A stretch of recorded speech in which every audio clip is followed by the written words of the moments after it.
beaucoup de personnes commencent à travailler, le premier projet qui leur vient en tête, c'est de pouvoir s'acheter un terrain et de construire une maison principale. Bonne ou mauvaise décision? Je viens de terminer un long appel téléphonique avec mon oncle où il était en pleurs.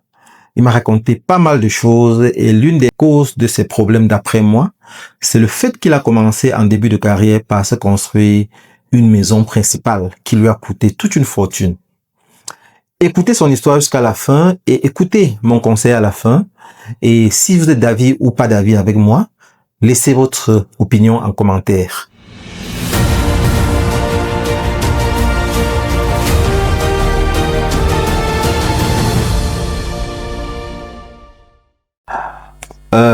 Bonsoir les amis et bienvenue sur votre chaîne Réussite, votre chaîne qui vous permet d'apprendre, d'entreprendre et de réussir. Pour ceux qui ne me connaissent pas, je suis David Wafo, entrepreneur multisectoriel. Alors aujourd'hui, j'ai décidé de partager avec vous la quintessence de l'appel téléphonique que je viens d'avoir avec mon oncle.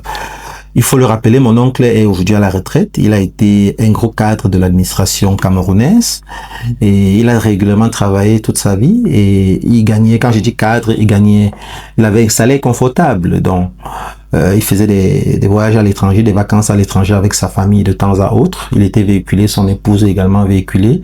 Les enfants étaient gâtés. C'était des enfants qu'on accompagne à l'école tous les matins et on les prend quand ils ont fini. Donc, c'était des enfants suffisamment épanouis et mon oncle il s'est bâti toute une grosse villa. Dès le début de sa carrière, il s'est acheté un terrain et il a construit toute une grosse villa. Ça lui a pris beaucoup de temps. Il a mis des fonds propres après quelques années d'économie et après, il a pris également un crédit immobilier qui lui a permis de façonner le bien tel qu'il le souhaite. Et aujourd'hui, il est sérieusement endetté. Les enfants sont bacheliers.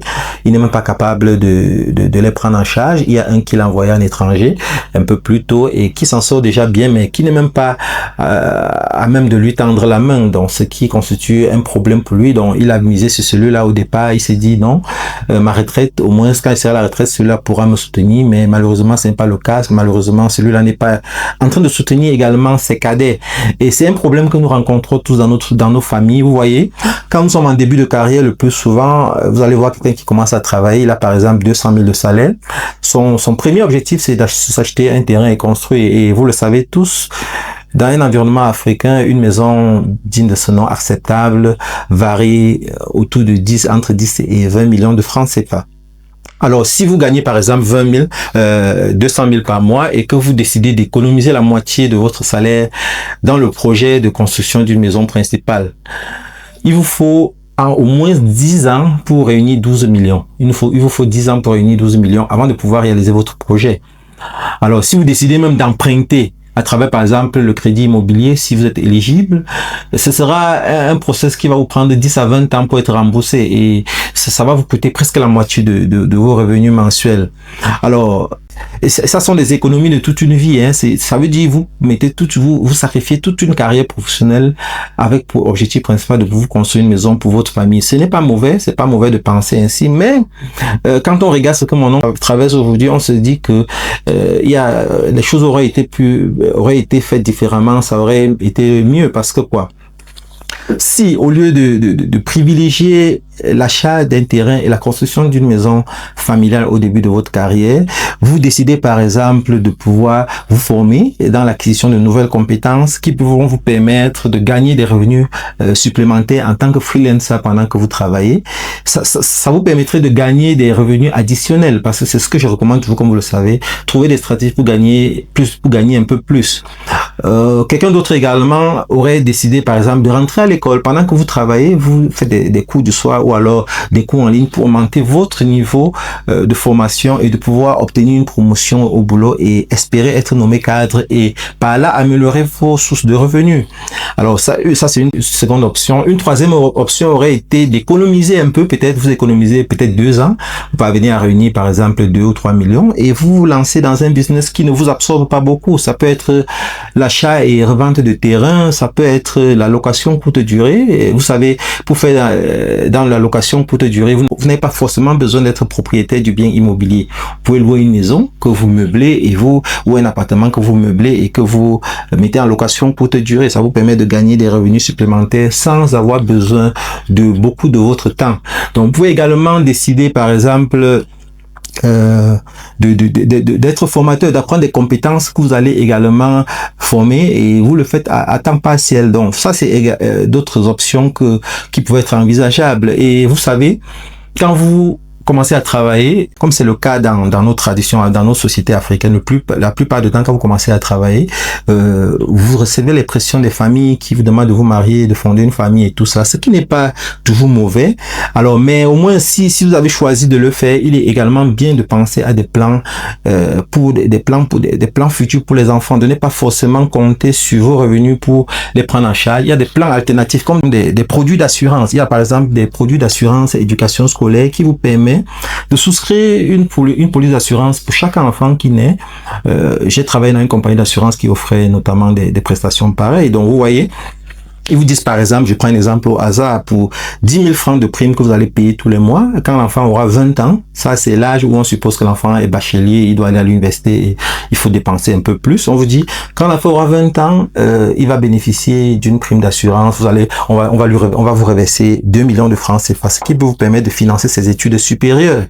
Et le bon côté avec cette compagnie, avec ces polices d'assurance, c'est quoi? C'est que si, du moment où vous payez régulièrement vos primes, s'il arrive que vous décédez ou vous vous retrouvez en situation d'invalidité, l'assurance reverse le montant total de la valeur assurée.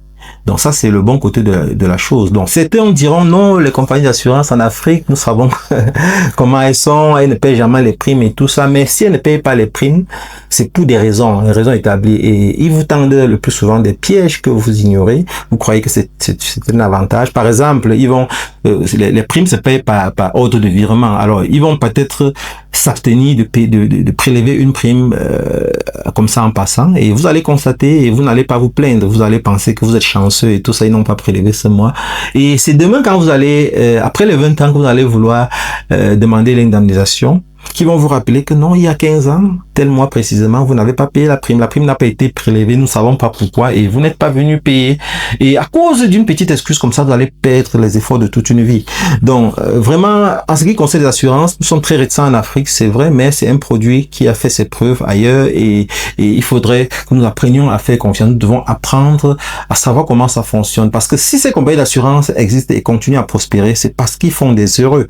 Donc ça, c'est également une option, un plan que nous aurions pu mettre en place pour pouvoir garantir préparer notre retraite, préparer l'avenir de nos enfants de façon plus sereine. Vous voyez, par exemple, mon oncle qui comptait sur l'un de ses fils, pour qui il a beaucoup misé, se retrouve à l'étranger aujourd'hui, il est nanti, il a un bon boulot, il est marié, et il n'ose pas soutenir ses cadets, vous voyez, raison de plus pour qu'un parent soit frustré, vous voyez. Le plus souvent, nous misons sur nos enfants, c'est pas que nos enfants sont de mauvaise foi, c'est pas qu'ils ne sont pas reconnaissants le plus souvent, mais par exemple, un enfant qui se marie peut être influencé par son partenaire au point où il oublie sa famille. Donc, ça sont des choses qui ne sont pas prévisibles, on peut pas tous s'attendre à ça. Également, les enfants peuvent grandir et surtout dans des situations tellement compliquées, plus compliquées que nous l'imaginions, à tel point qu'ils ne sont pas capables de subvenir à nos besoins. Donc parfois il est vraiment risqué, il est hasardeux de miser sur nos enfants pour prendre la relève, pour pouvoir s'occuper de nous quand nous atteignons l'âge de la retraite. Donc voilà un peu ce que je souhaitais partager avec vous en ce qui concerne la construction de la maison principale, de sa résidence principale. C'est bien de construire sa résidence principale. Vous allez vous rendre compte que ceux qui réussissent construisent leur maison principale quand ils atteignent 40-50 ans. Donc, les premiers investissements immobiliers, ça ne veut pas dire qu'ils ne font pas des investissements immobiliers, mais les premiers investissements immobiliers qu'ils font sont destinés à l'investissement. Vous voyez un peu, et c'est du fruit de ces investissements-là qu'ils parviennent à construire leur maison principale.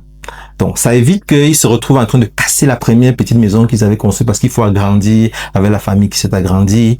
Ça les évite de pouvoir construire des maisons où après ils se rendent compte que le plan n'est pas ce qu'ils souhaitaient, ça les arrange pas. Donc, ça évite de recommencer, faire et de recommencer. Donc, ça permet de prendre suffisamment de temps pour planifier ce qu'on a à faire et de pouvoir y avancer. Donc, pour résumer, Petit conseil, en début de carrière, faites des économies pour vous former davantage, pour vous permettre de gagner un peu plus au boulot. Formez-vous pour acquérir une nouvelle compétence qui peut permettre de gagner des revenus supplémentaires. Voyez dans quelle mesure vous pouvez économiser pour investir dans une activité qui n'absorbe pas beaucoup. Et voyez dans quelle mesure est-ce que vous pouvez vous informer par rapport aux produits d'assurance qui existent et pour vous et pour votre famille. Ça vous permet de mieux préparer votre retraite. Et c'est quand vous avez mis cette fondation en place que vous pouvez désormais planifier la construction de votre maison principale.